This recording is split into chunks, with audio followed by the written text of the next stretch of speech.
All right, so here we are zooming in on what we had been talking about previously. This is where we're getting into the fatty acid synthesis, and we're kind of taking a closer look at some of the different enzymes and some of the different players that are involved.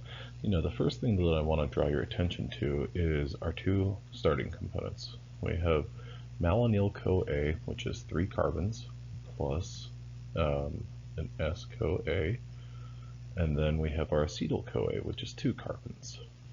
Um, yeah, two carbons plus our S-CoA, so our coenzyme A.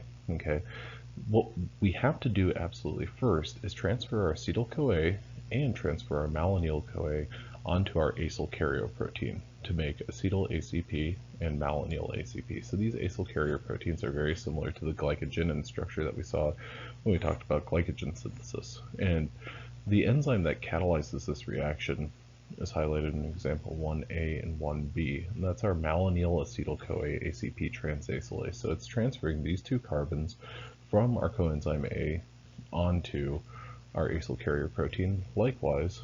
And I gotta expand this a little bit because we're highlighting different things, or we're highlighting something for a different reason. These 3 carbons are transferred from our coenzyme A onto our acyl carrier protein. So that gives us our acetyl ACP and malonyl ACP. So our first enzyme, I'm going to go ahead and highlight that. That is the MAT, malonyl acetyl-CoA ACP. So that first enzyme is really kind of the first enzyme that's involved in fatty acid synthesis. So after you have those two initial components, the acetyl ACP and malonyl ACP, well, what you can use is the enzyme beta-ketoacyl ACP synthase, also known as KS. So that enzyme, what it is going to do is it's going to move our malonyl, or it's going to decarboxylate our malonyl ACP so that we can lose that CO2 there. But then what we're also going to be doing is we're going to be in reaction 2A here, we are going to be moving our acetyl group from our acetyl ACP onto our enzyme, which is what we're seeing right here, this ESH structure. That's our enzyme, our KS enzyme.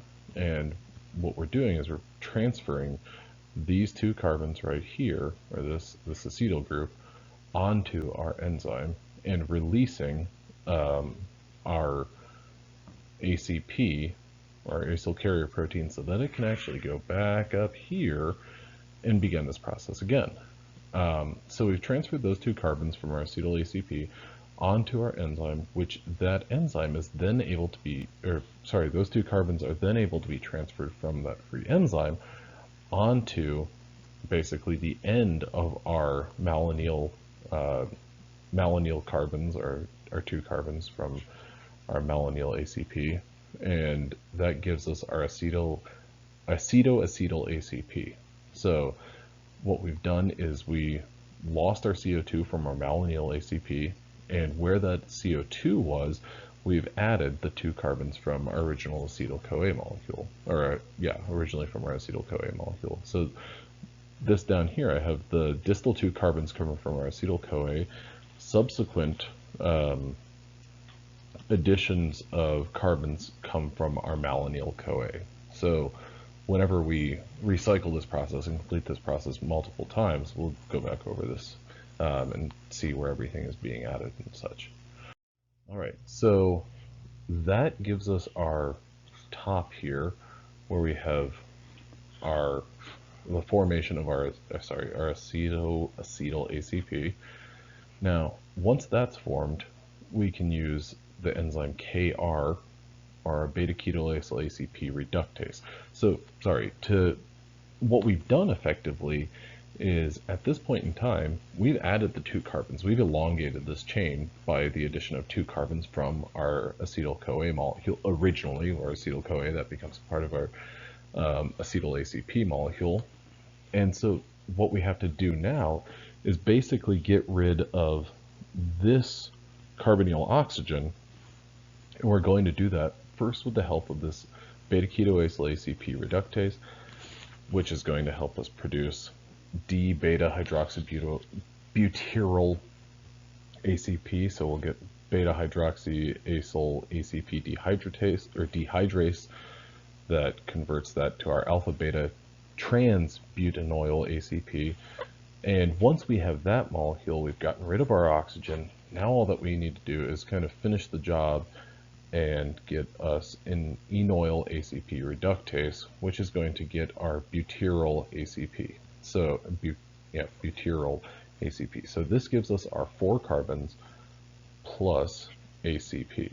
Okay, so essentially what we're doing is we've added our 2 carbons from our acetyl-CoA, and then we just have to kind of clean that molecule up and get rid of all of the, all the components that don't give us that fully saturated fatty acid there.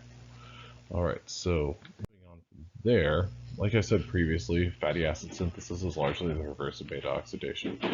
We've, at this point in time, gone through these steps. Every time that we're adding 2 carbons, we're going to be adding malonyl-CoA. And so the chain that we just made with our fatty acyl ACP, those 4 carbons, those will be added to the end of our malonyl-CoA. So it's the newly elongated fatty acid that we're going to be using.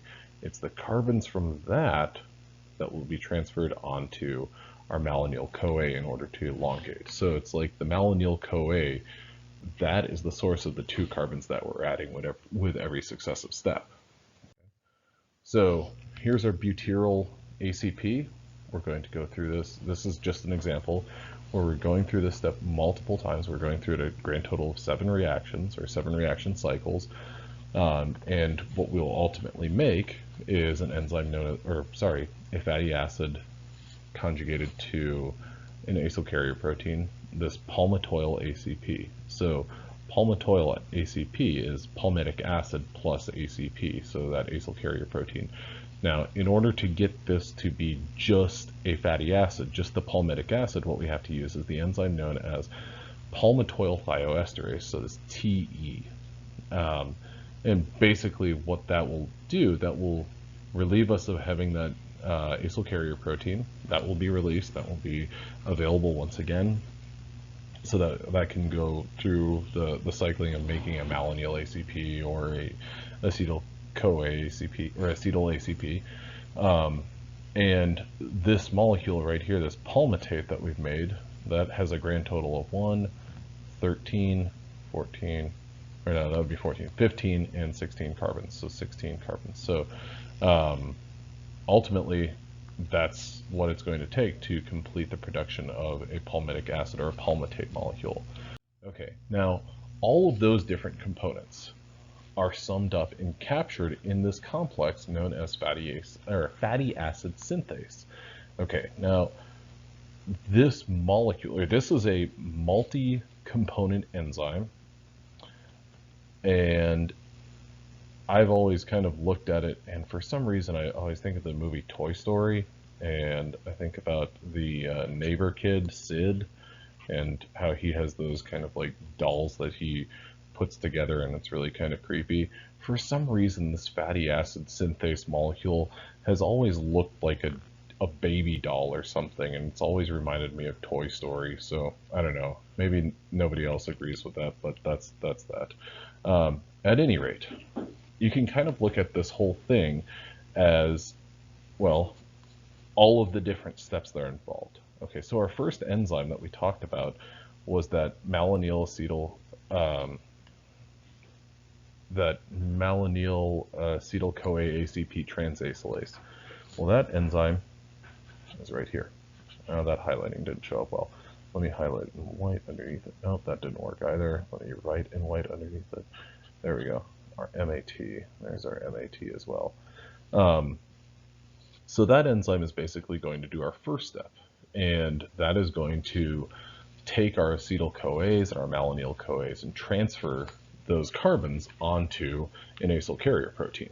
Once that has catalyzed its reaction, well, that feeds those 2 components, those 2 reactants onto the beta-ketoacyl ACP synthase, or the KS enzyme. So it's almost like your molecules start here,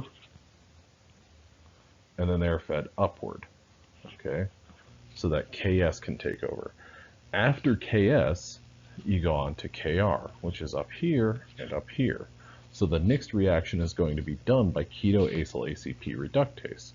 Now after that ketoacyl ACP reductase, that's when your DH enzyme is going to catalyze a reaction. So the molecule basically, or the molecules start up here, they go up there, and they come down here.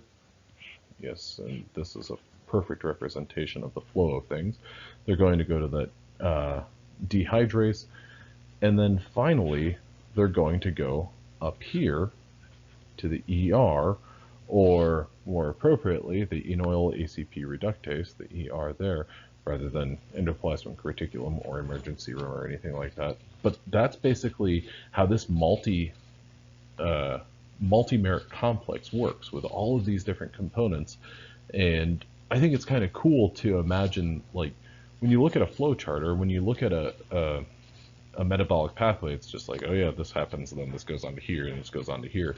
But this multi-merit complex gives you kind of a visual of a roadmap. The molecules start here. The malonyl-CoA and the acetyl-CoA, they are both going to start at this enzyme. And by starting at this enzyme, well, then they're going to be transferred, those carbons are going to be transferred onto those acyl carrier proteins, and they'll be able to kind of be trafficked all over this entire protein until finally they get to that ER and they're released. In which case, if you're continuing to elongate that fatty acid, well, then they're going to cycle back down here and here respectively. All right, well, I hope this is helpful, and I'll continue on a discussion of fatty acid synthesis in just a moment, but thank you very much and have a good one.